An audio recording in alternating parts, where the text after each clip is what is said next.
Hi YouTube. So hunting season's over. We're into December now. But during my time hunting this year, worked out pretty good. Got a couple of deer.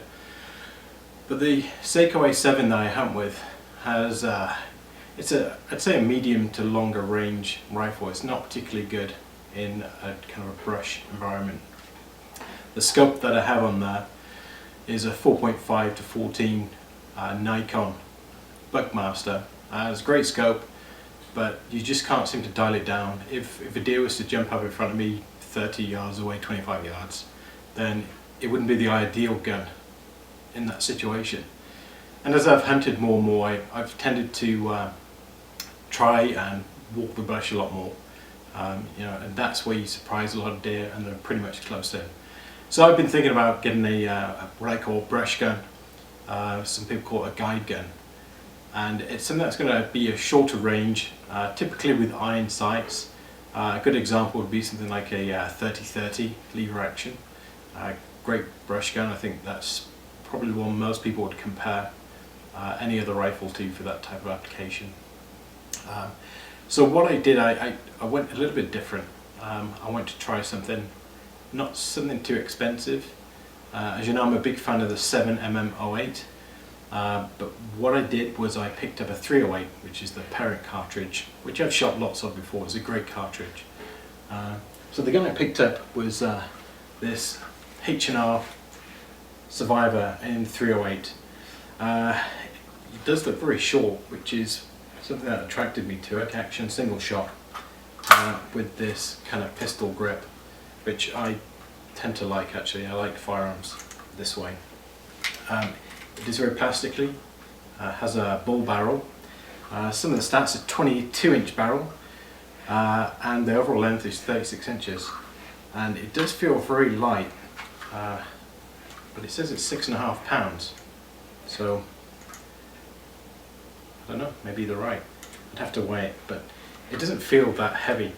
Obviously it looks shorter, but the barrel is probably typical for a 308, maybe half an inch or an inch shorter than a normal, but because you don't have the receiver, it feels like a very compact gun. What I plan to do is mount some sights onto the gun, and that's posed a few problems already. If you can see, the hammer actually comes up pretty high in relation to the rail. So my standard scope ring mount isn't tall enough to clear the rear of the bell on the scope, and I've seen a couple of videos where guys have cut the top off, and obviously there's something called a lever extension that will come out to the side, so you don't have to reach underneath the scope. So I'm kind of setting that up at the moment, trying to figure that out. What I did do is I got a cheaper scope. I mean, bearing in mind I picked the gun up for $225 second hand, which I thought was quite reasonable. The scope that I've gone with is a Bushnell Banner. It's part of the cheaper range, the Dust Till Dawn. I do have another one of these scopes, and it's actually been, for a cheaper price, it's done pretty good. The scope that I went for is a 1:4. And some people say, well, why do you need a 1 power scope? And it's really just so that you can have a set of crosshairs and you can look with both eyes open and see the sight picture. That's the plan. So I've already taken off the rail that comes with the gun, and I've Loctited that together. So the next step is to see whether these new ring mounts, scope mounts are gonna fit. And it's not going to be too high that it seems ridiculous, and I don't have to cut the hammer. So we'll see. Just a few other features of this gun. The rear compartment here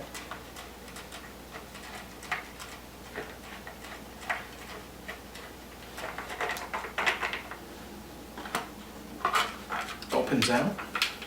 As you can see, it's hollow. It does have a divider in there, which I didn't kind of expect. Oh, actually it comes out. Something new I've just learnt there. And the inside is just hollow. But this must be to give the case some more stability. Okay, didn't know that. And the other feature is if you take the fore stock off, it does have storage in here as well, which then allows the gun to break down very small for packing, etc. This is a, I think they call it a HB2 frame on the H&R website. So if you're lucky enough to live in the United States, up in Canada, you can send the receiver away to have other barrels fitted.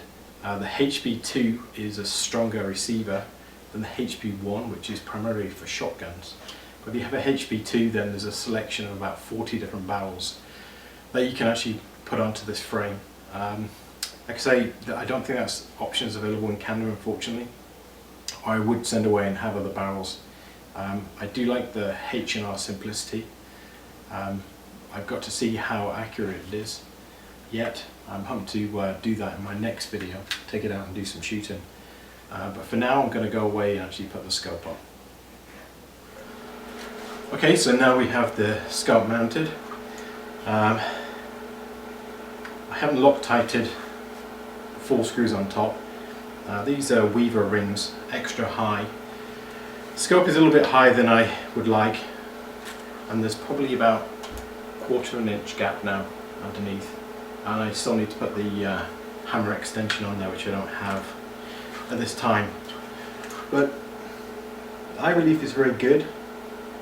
The pull is a little bit short, if anything, so I may put a recoil pad on that. I'm not sure how that's going to fit with the movable plate, but this is kind of a gun, a work in progress.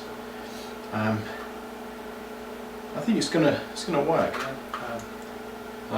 Part 2 is going to be me firing this gun out in the bush. We'll get some targets up, and I'll put that all together in a separate video. Okay, so that's stage 1.